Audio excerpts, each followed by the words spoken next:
Alright, this is a quick video I've been wanting to make in reply to Hythloday's questions about existence. Okay, you asked specifically about properties. I think those are a mental contribution.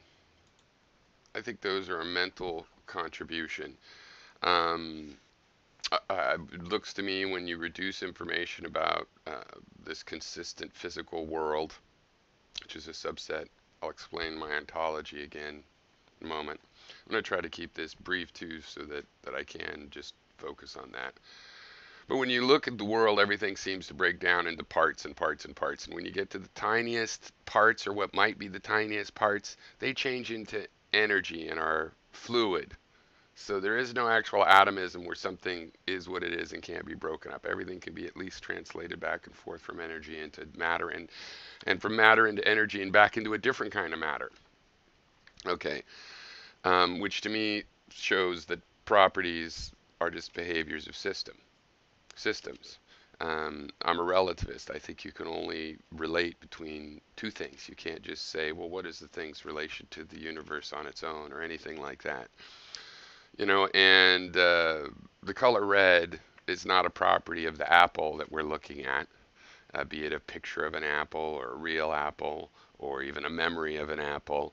It is a relationship. In the case of the real apple, it's a relationship between us. That information that we get, the reason it looks red is because the relationship of our retina to the photon. And the reason the photon is the wavelength that needs to be red as opposed to green has to do with the relationship between that photon's history and the object it last struck and the light source it came from. Okay, my ontology for epistemological issues, for things we can know, is very, very simple. We have a multi-band stream of information, like a bunch of tapes running through our mind. The mind, why does the mind even have to be there? It's reading the tape. Now, I think it also writes. I think there is willpower, and it can help, it can do things that we can then perceive. But whatever, maybe that's an illusion. We're just in front of a stream that's like a movie, and it includes the feeling that you wanted a glass of water, and hey, you said to yourself, I'm going to go get a glass of water, and then you decided to go get a glass of water, and you got up and you went and got it. And maybe all the willing part was an illusion, but you definitely have the streams. That's it. There is no other. What's outside, we know, we've already been able to figure out that if it's a matrix producing the exact same images in our stream, or we're in the dream of some god, or there's physics, either way, we're working with the imagery. What it means to exist for us is to exist in this stream of information. That's what it means. And specifically, it means a certain kind of consistency, right? That it'll sort of continue, or if it's an ephemeral, temporary thing, like most physical processes, like a solar flare, that it will recur, this pattern, and if it recurs, here will be the things we're saying about it. But really, we're talking about the images we would receive from trying to or successfully observing such a thing, right? So that's the ontology.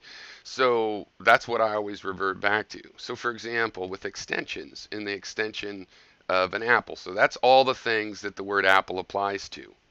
Obviously, real apples hanging on trees and stuff. But here I have an apple. Maybe it's a picture of an apple, or maybe I've got an actual apple, or no, both of those were imaginary apples. The real apple was imaginary, and the picture. Do we call those apples as a picture of an apple? Or really, when we say, hey, what's that guy in that picture holding? He's holding an apple. We should say, oh, he's holding an imaginary. And by the way, the guy's imaginary. You should have said, what is the imaginary guy in the picture holding? But what if it's a photograph? What is the imaginary reproductive memory causing? It's an image of an apple, right? And how do I decide that it does make sense? It's because, well, we're in this stream. So if a photo can create a pattern of image we call an apple, that's an apple. Is it a real apple? Real apple means I could also eat it and whatnot, or someone could, and it was in the physical world. Okay, so these are separate meanings because We have things like unicorns, which exist only in the imaginary, in the picture part. There is no real one to go ahead and grab. So my ontology is the stream of images. That's all we can really know is relationships between stream of images. If I hold a 25-pound weight and let it go and it goes down and hits my foot and I see the results and I come up with the theory for pain and gravity and everything involved with that, if it turns out we're in a matrix, then yeah, we just found out a pattern that describes how the algorithm is working. If we're in Vishnu's dream, then I guess we've just figured out a pattern, a very consistent pattern of how Vishnu's subconscious constructs dreams.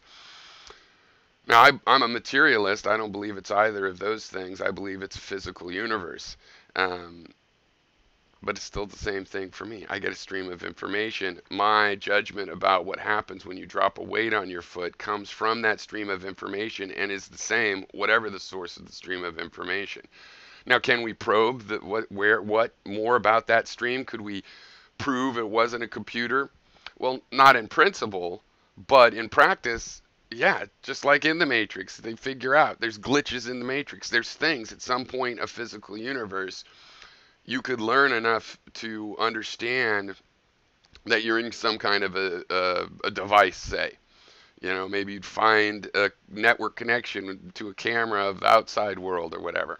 But in that case, there is an outside world. And the Vishnu dream thing is like an alternate version of the Matrix idea where there is no computer, there is no physical world outside of it. It is all made of this, right? Now, what brings this together in the last 5 years for me, or maybe 8, is the fact that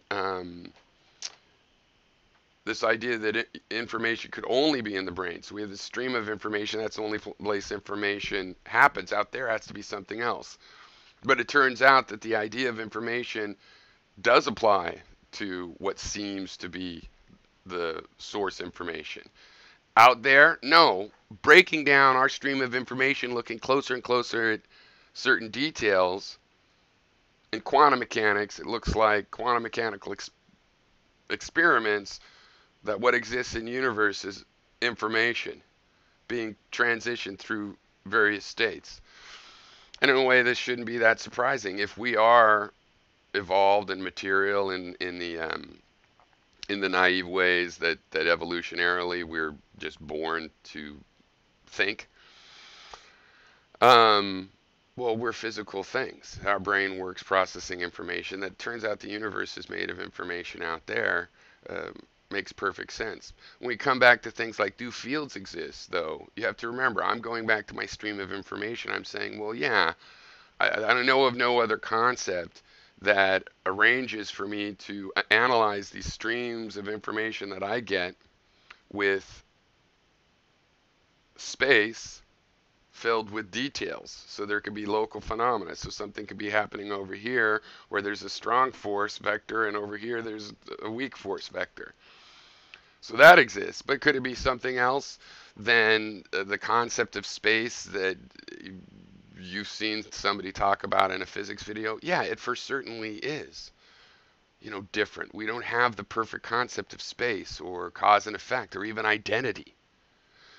There is no perfect version. That's why I'm a skeptic. We can always make a better version. But there's also worse versions.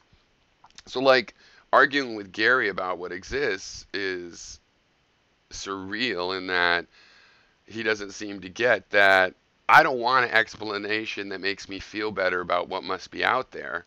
I only want explanations that help me analyze this stream of information better. You know, which can be proved by predicting, showing me patterns where I didn't see the pattern. Show me the pattern, I could go, oh, and then I could check the pattern. And every time I set up an experiment, I will see that. You know, if we drop a bunch of weights of different weights and they all fall at the same speed, and we put a high-speed camera and we find out the exact formula that it's dropping, all we've really done is said, look, I built this apparatus. Come look in my lab. See? And here's the math of it. Here's how I built it. You could go back to your lab and build one, do it, and go, oh, I got the same results. And I come to your lab and we go, look, the same results. And then we're looking out the window while we're pondering the deep truths of all of this, and we see an apple fall to the ground. And we go, you know what?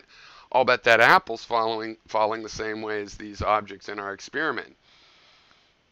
And they're like, yeah, but we were dropping lead balls, and that's an apple. So we do the experiment with apples, and we drop the apples. And they do fall. And now we see a pear drop to the ground, and we go, I'll bet that pear is falling the same way. And we check, and sure, the pear is falling. Pears seem to fall the same way. And we go, well, probably the pears we watched fall, the ones out there that we're not watching, are probably falling in the same way. And then we see a leaf fall, and we say, I bet leaves, wait a second, we might need another explanation for that thing. And we separate out the aerodynamic issues, which didn't bother us with apples and lead balls because they were so minor.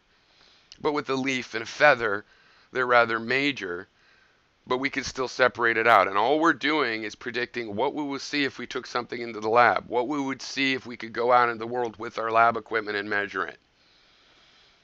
It's all in reference to this stream of images. The only ontology of what I'm sure exists is a stream of images.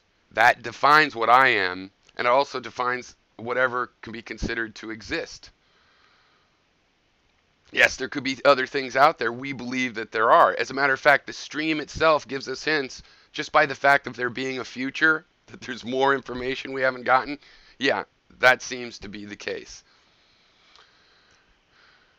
And this is why I have the motto of illusions exist.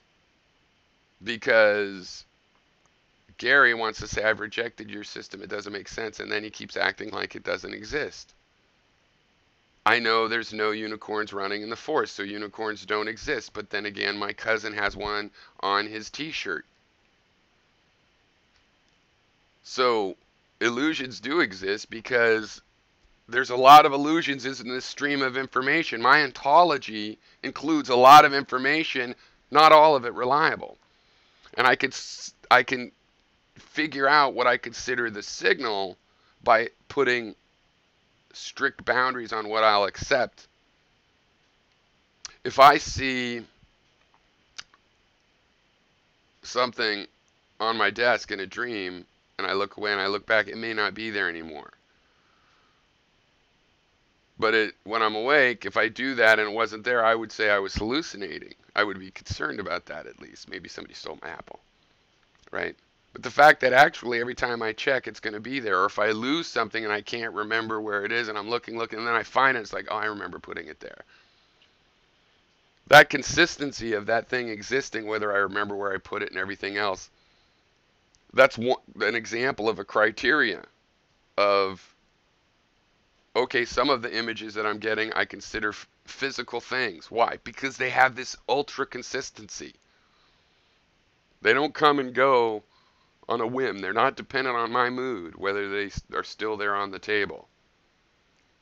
Right? If I'm hallucinating and I'm in a good mood and the happy rainbow bunny's jumping around on my desk, which often happens, and then I see something like Trump elected and it makes me sad and it turns into, an angry little rainbow rat or something, a mongoose, a vicious attack mongoose, which happens less often. That shift is of concern. Now, if I'm in such a strange state that I'm hallucinating, it might not occur to me right then. But later on, or for example, when I wake up and I can compare things, I will find, well, that probably wasn't physical. Almost impossible for that to be physical. Triangulating other information that I have, looking back, and the bunny is now a mongoose, I would just simply not consider that image as a part of the physical information set. But it's still part of the information set. My actual ontology is just the images, right? Now, there's a lot of other things that come into what I really believe about the universe because of the fact that this channel of information is really, really rich and full of information. Tons and tons of information, which seems to imply things. My information makes it look like I have a physical body walking around in a three-dimensional space. That's pretty reliable information. right? My experiences imply that other people have agency besides me. This is what I consider a spirit materialism. This is the important thing. It's the philosophy about other things are alive, meaning not that they're a thing we call alive. No, that they have their own interests, desires, decisions. Why do I believe that? Well, the information I get in my stream seems to indicate other people. I can look at myself in a mirror and look at someone else and see the similarities of agency. But all I'm really basing that on is the one thing in the ontology. Images coming through. The fact that it looks like multiple streams of images, that's even an appearance. Maybe it's just one stream, and I'm artificially separating the sound and the light, but it doesn't look that way.